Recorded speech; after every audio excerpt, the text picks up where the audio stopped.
दोस्तों इस वीडियो में हम बात करेंगे 10 ऐसी कंपनीज के बारे में जिनमें की रीसेंट पास्ट में शार्प वैल्यूएशन करेक्शंस देखने को मिले हैं। यहाँ पे हम जानेंगे कि वैल्यूएशन करेक्शंस क्या होते हैं और साथ ही साथ हम ये जानेंगे उन फैक्टर्स के बारे में भी जिनकी वजह से रिकवरी होती है कंपनीज में। तो वीडियो को यहाँ पे पूरा देखिए और स्टॉक मार्केट इन्वेस्टमेंट के बारे में कुछ नया सीखिए। नमस्कार दोस्तों, मैं उमेश त्रिपाठी आपका स्वागत करता हूं स्टॉक फॉर रिटेल पर स्टॉक मार्केट से जुड़ी एक नई जानकारी के साथ। ध्यान रखिए यहां पर वीडियो सिर्फ एजुकेशन के पर्पज से, सो किसी तरह का कोई भी सेल रिकमेंडेशन या बाय रिकमेंडेशन नहीं है। तो जब भी हम वैल्यूएशन करेक्शन की बात करते हैं तो हम बात कर रहे होते हैं या तो प्राइस टू अर्निंग रेशियो की, या तो प्राइस टू बुक रेशियो की, या ईवी टू ईबिटा रेशियो की। सो सेक्टर के वीकनेस या साइक्लिकल वीकनेस की वजह से कभी कभी क्या होता है कि कंपनी के फंडामेंटल्स तो इंटैक्ट रहते हैं लेकिन वैल्यूएशंस में कॉन्ट्रैक्शन देखने को मिलते हैं। एंड यहीं पर मैटर करता है long term business relevance particular company का। तो यहाँ पे जो पहली कंपनी है, पहला जो स्टॉक है जिसके बारे में हम डिस्कस करेंगे वो केमिकल सेक्टर की कंपनी है। ये है टाटा केमिकल्स लिमिटेड।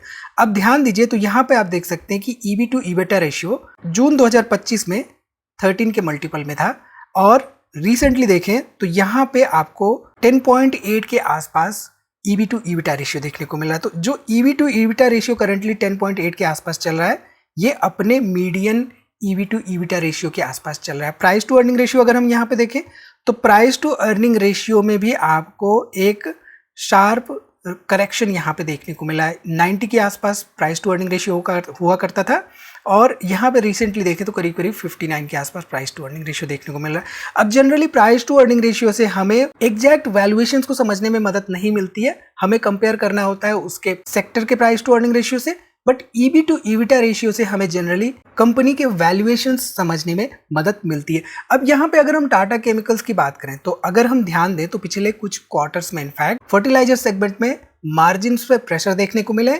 इसके साथ ही साथ जो ग्लोबल केमिकल साइकिल है वो भी वीक रहा है पिछले कुछ महीनों में या कुछ समय में कह लें, तो उसकी वजह से वैल्यूएशन कॉन्ट्रैक्शन हमें देखने को मिल रहा है। अब यहाँ पे अगर हम सेल्स पे ध्यान दें इस पर्टिकुलर कंपनी की तो आप देखिए मार्च 2024 में करीब करीब 15,000 करोड़ के यहाँ सेल्स हुआ करता था। प्रॉफिट बिफोर टैक्स करीब करीब 800 करोड़ का था।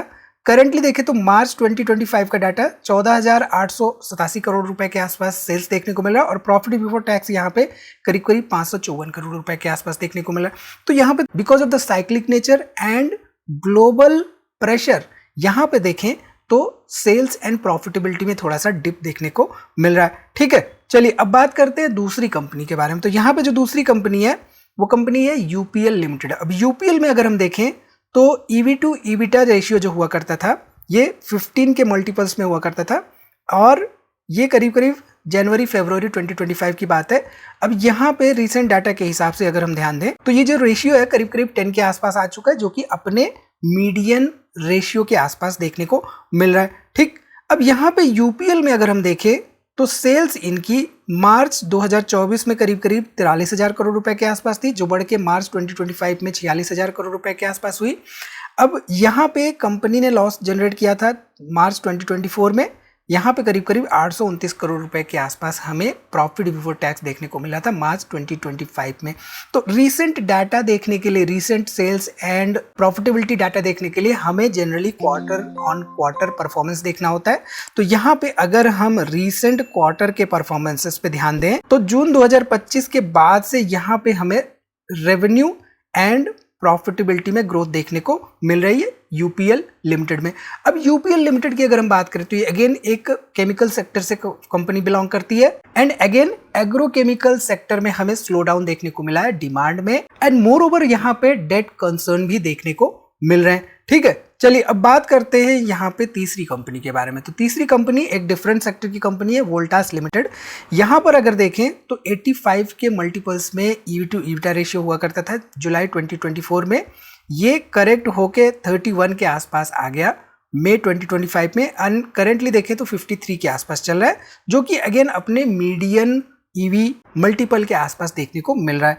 अगर हम यहाँ पे देखें सेल्स के आंकड़े तो यहाँ पे आप देख सकते हैं कि मार्च के मुकाबले सेल्स बढ़ता हुआ दिखाई दे रहा था एंड प्रॉफिटेबिलिटी भी यहाँ पे बढ़ती हुई दिखाई दे रही थी।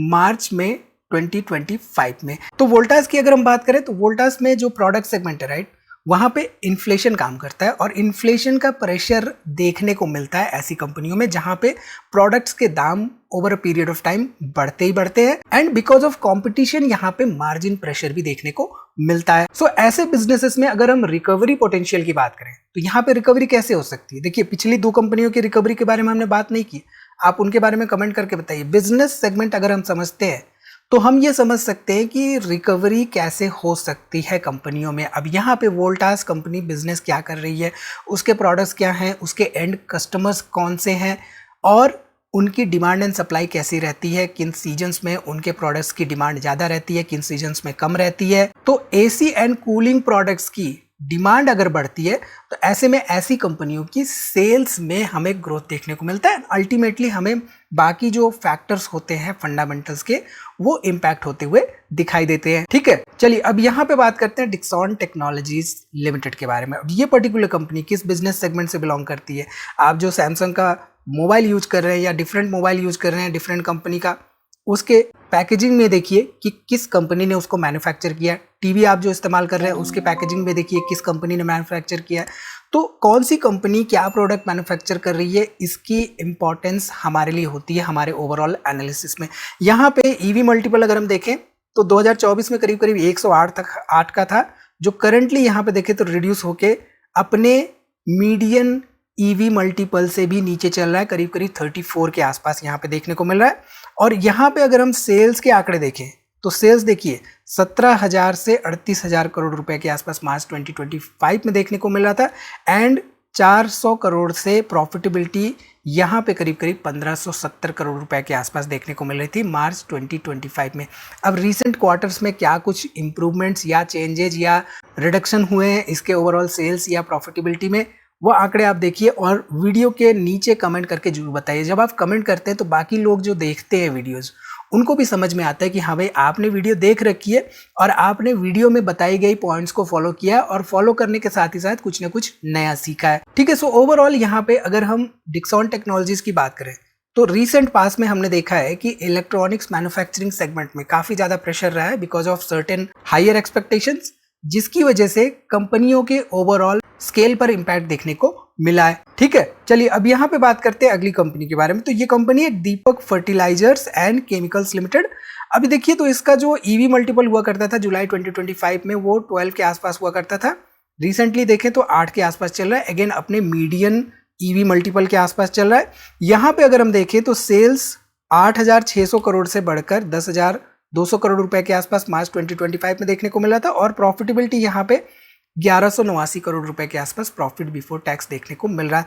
तो दीपक फर्टिलाइजर्स ये जो पर्टिकुलर कंपनी है किस सेक्टर से बिलोंग करती है, अगेन ये जो इसका सेक्टर है इसमें जियोपॉलिटिकल क्या प्रेशर रह रहा है, क्या सिचुएशंस जनरेट हुई है पिछले कुछ क्वार्टर्स में, वो स्टडी करना हमारे लिए इंपॉर्टेंट हो जाता है। एंड क्या अर्निंग्स में ऐसी कंपनियों की वोलेटिलिटी रहती है, ये स्टडी करना हमारे लिए इंपॉर्टेंट हो जाता है। सो जो पर्टिकुलर सेक्टर है राइट, सेक्टर कहीं साइक्लिक नेचर का तो नहीं है, ये भी हमारे लिए एक इंपॉर्टेंट फैक्टर होता है। तो जिस कंपनी की हम एनालिसिस कर रहे होते हैं, जिसके हम वैल्यूएशंस देख रहे होते हैं, उस कंपनी का एक सर्टेन सेक्टर भी होता है, उस सेक्टर की भी हमें थॉरो एनालिसिस करनी होती है एंड ये देखना होता है कि उनकी डिमांड में क्या कहीं कोई कमी तो नहीं आई पिछले कुछ क्वार्टर्स में जिनकी वजह से वैल्यूएशंस में इंपैक्ट देखने को मिला है। तो अगर एग्रीकल्चर सेक्टर में डिमांड में रिकवरी होती है तो ऐसी कंपनियों में भी रिकवरी देखने को पोटेंशियल हो सकता है। ठीक है, अब यहाँ पे बात करते हैं बजाज इलेक्ट्रिकल्स लिमिटेड के बारे में। इसका जो ईवी मल्टीपल था वो 35.6 के आसपास था, यहाँ पे ये 16.5 के आसपास देखने को मिल रहा है। अब जो इसका मीडियन ईवी मल्टीपल हुआ करता था वो 28.2 के आसपास हुआ करता था। अब यहाँ पे हम ईवी टू ईविटा रेशियो की अगर हम बात करें तो जनरली हम क्या डिस्कस कर रहे हैं, यहाँ पे हम डिस्कस कर रहे हैं वैल्यूएशंस में रिडक्शन की। सो वैल्यूएशंस में रिडक्शंस कब होते हैं, जब ईवी टू ईविटा रेशियो हम निकालते हैं। जब ये 10 के आसपास होता है, 10-11 के आसपास, यानी कि जो ईवी मल्टीपल होता है 10-11 के आसपास होता है, तो हम ये कह सकते हैं वैल्यूएशंस वहां पे अट्रैक्टिव होते हैं। सो बजाज इलेक्ट्रिक में देखें तो यहाँ पे valuations currently based on EV to EBITDA ratio 16 EV के मल्टीपल में चल रहा है। ठीक है, अब यहाँ पे बजाज इलेक्ट्रिकल्स का अगर हम देखें तो मार्च 2024 में 4,600 करोड़ रुपए के आसपास यहाँ पे सेल्स था, जो कि बढ़ता हुआ दिखाई दिया। एंड 168 करोड़ से 170 करोड़ के आसपास यहाँ पे प्रॉफिट बिफोर टैक्स देखने को मिल रहा था। सो बजाज इलेक्ट्रिकल्स जैसे ब्रांड्स में या बजाज इलेक्ट्रिकल जैसी कंपनीज में कॉस्ट का pressure because of the peers, जो इनके पीयर्स होते हैं उनकी वजह से रहता है। साथ ही साथ डिमांड का भी वहां पे रोल होता है। तो डिमांड में कहीं कोई कमी तो नहीं आई थी या डिमांड बढ़ा तो नहीं था, इसकी स्टडी हमारे लिए इंपॉर्टेंट हो जाती है ऐसी कंपनियों की एनालिसिस करते समय। ठीक है, अब यहाँ पे बात करते हैं अगले स्टॉक के बारे में, जो कि है ट्यूब इन्वेस्टमेंट्स इंडिया लिमिटेड। अब यहाँ पे देखें तो ईवी मल्टीपल करीब 38 के आसपास था, जो यहाँ पे घट के 21 के आसपास आ चुका है। अपने मीडियन ईवी मल्टीपल के नीचे यहाँ पे देखने को मिल रहा है। साथ ही साथ अगर हम सेल्स देखें यहाँ पे तो 16,000 करोड़ से बढ़ता हुआ 19,000 करोड़ के आसपास देखने को मिला। एंड यहाँ पे देखें तो प्रॉफिटेबिलिटी में गिरावट देखने को मिली। अब प्रॉफिटेबिलिटी क्यों गिरी, कौन से प्रोडक्ट सेगमेंट की वजह से प्रॉफिटेबिलिटी गिरी, ये सब स्टडी करना हमारे लिए इंपॉर्टेंट हो जाता है। ठीक है, अगली कंपनी है कोफोर्ज लिमिटेड। कोफोर्ज में देखिए तो 40 के आसपास यहाँ पे ईवी मल्टीपल चल रहा था जनवरी 2025 में, और करंटली देखें तो अपने मीडियन पी के थोड़ा सा नीचे चलता हुआ दिखाई दे रहा है। इनफैक्ट उसके आसपास ही है, 25 के आसपास यहाँ पे ईवी मल्टीपल हमें देखने को मिल रहा है। ठीक, इसके साथ ही साथ यहाँ पे अगर हम देखें तो मार्च 2024 के कंपैरिजन में सेल्स बढ़ता हुआ दिखाई दिया था एंड यहाँ पे प्रॉफिटेबिलिटी भी बढ़ती हुई दिखाई दी थी। अब अगर हम बात करें कोफोर्ज के बारे में, तो कोफोर्ज बिलोंग करती है आईटी सेक्टर से, राइट। अब आईटी सेक्टर में बिकॉज ऑफ द ट्रांजिशन, जो भी नेक्स्ट इंफॉर्मेशन टेक्नोलॉजी की बात हो रही है, उसकी वजह से ग्लोबल स्लोडाउन हमें देखने को मिला है। आईटी स्पेंडिंग में भी स्लोडाउन देखने को मिला है। ठीक है, अब ऐसे में सवाल आता है कि रिकवरी पोटेंशियल क्या है। देखिए, रिकवरी ऐसी कंपनियों में किन वजहों से होती है, जब पाइपलाइन में प्रोजेक्ट्स रहते हैं, जब ऑर्डर बुक इनके पास रहती है, जब आगे के लिए इनके पास B2B सेगमेंट के तहत ऑर्डर्स रहते हैं, तो उसकी स्टडी हमारे लिए इंपॉर्टेंट हो जाती है। ठीक है, अब यहाँ पे बात करते हैं अगले स्टॉक के बारे में, जो कि है सुप्रीम इंडस्ट्रीज लिमिटेड। जुलाई 2024 में ईवी मल्टीपल करीब 45 का था। यहाँ पे देखें तो करंटली ये 30 के आसपास देखने को मिला, जो कि अपने मीडियन ईवी मल्टीपल से नीचे है। एंड अगेन यहाँ पे अगर हम सेल्स देखें तो करीब 10,000 करोड़ से 10,600 करोड़ रुपए के आसपास मार्च 2025 में देखने को मिल रहा था। एंड प्रॉफिटेबिलिटी में थोड़ा सा यहाँ पे डिक्लाइन देखने को मिला था कंपेयर टू मार्च 2024 इन मार्च 2025। अब रीसेंट डाटा हम यहाँ पे डिस्कस नहीं कर रहे हैं कि पिछले 1-2 क्वार्टर में क्या हुआ, वो आपको देखना है कि पिछले 2-3 क्वार्टर्स में क्या इन कंपनियों के प्रोडक्ट्स के डिमांड में कोई कमी तो नहीं आई या डिमांड उनकी बढ़ी तो नहीं है, और अगर प्रॉफिटेबिलिटी कम हुई है तो किन वजहों से हुई है। ठीक है, अगेन सुप्रीम इंडस्ट्रीज एक ऐसे सेक्टर से बिलोंग करती है जो कि अगेन साइक्लिक इन नेचर है। एंड यहाँ पे एक तरह से पी कॉन्ट्रैक्शन देखने को मिला because of the sector headwinds. अब ये हेडविंड्स किस तरह के हैं, आप लोग थोड़ा सा स्टडी करिए एंड कमेंट करके जरूर बताइए। एंड इसके साथ ही साथ इंडस्ट्रियल प्रोजेक्ट्स में इनके पाइप्स की डिमांड अगर बढ़ती है तो रिकवरी का पोटेंशियल देखने को मिल सकता है या नहीं, ये भी आप लोग कमेंट करके बताइए। ठीक है, चलिए अब बात करते हैं LTTS स्टॉक के बारे में। तो इसका ईवी मल्टीपल करीब 29 के आसपास हुआ करता था, जो करंटली देखें तो यहाँ पे अगर हम देखें तो करीब 20 के आसपास चल रहा है, जो कि अपने मीडियन ईवी मल्टीपल से भी नीचे है। साथ ही साथ यहाँ पे अगर हम देखें तो यहाँ पे मार्च 2024 के मुकाबले सेल्स में ग्रोथ दिखी। साथ ही साथ यहाँ पे देखिए थोड़ा सा प्रॉफिटेबिलिटी में हमें डिप देखने को मिला। अब LTTS जिस सेक्टर से बिलोंग करती है उस सेक्टर में जियोपॉलिटिकल सिचुएशंस की वजह से या ट्रम्प साहब की वजह से कहीं कोई रुकावट तो नहीं पैदा हुई, आईटी में कहीं वैल्यूएशन कंप्रेशन तो नहीं देखने को मिला। साथ ही साथ ग्लोबल डील्स कहीं आर्टिफिशियल इंटेलिजेंस की वजह से तो डिले होते हुए नहीं देखने को मिली।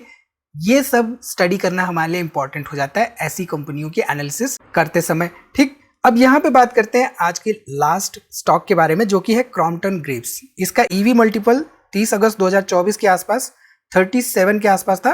एंड यहाँ पे देखें तो करीब 19 के आसपास चल रहा है, जो कि 24 के मीडियन ईवी मल्टीपल से भी नीचे है।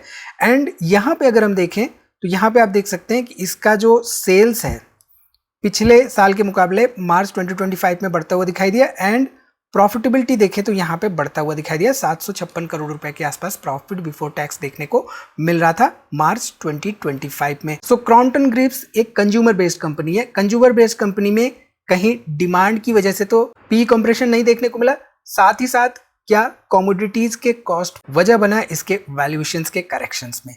तो ये सब देखना हमारे लिए इंपॉर्टेंट हो जाता है। अब यहाँ पे सवाल आता है कि पोटेंशियल रिकवरी है या नहीं। देखिए, पोटेंशियल रिकवरी कब होती है? जब डिमांड बढ़ती है एंड ऑपरेटिंग लेवरेज रिकवरी हमें देखने को मिलती है। बट यहाँ पे कई तरह के रिस्क भी होते हैं। अब रिस्क सर्टेन इंडस्ट्री में डिफरेंट हो सकते हैं, जैसे कि फॉर एग्जांपल कंज्यूमर सेक्टर में मान लीजिए जो कंज्यूमर का डिमांड है उसकी रिकवरी ही अगर स्लोअर साइकिल में चली गई तो ऐसे में ओवरऑल रिकवरी साइकिल भी बढ़ सकती है। तो इन सभी बातों का ध्यान देना चाहिए जब भी हम कंपनियों की ओवरऑल एनालिसिस कर रहे होते हैं। सो आई थिंक यहाँ पे आपको काफ़ी कुछ सीखने को मिला होगा इस पर्टिकुलर वीडियो में कंपनियों के बारे में, और साथ ही साथ कैसे कंपनियों की वैल्यूएशंस कोरिलेट करती हैं फंडामेंटल्स के साथ, इसके बारे में भी। तो इस वीडियो में इतना ही दोस्तों, मिलते हैं अगली वीडियो में एक नई जानकारी के साथ। तब तक आप अपना बहुत ख्याल रखिए, स्टॉक मार्केट के बारे में सीखते रहिए एंड वीडियो को लाइक करना ना भूलिए, दोस्तों में शेयर जरूर से जरूर कर दीजिए। मिलते हैं अगली वीडियो में, तब तक आप अपना बहुत ख्याल रखिए।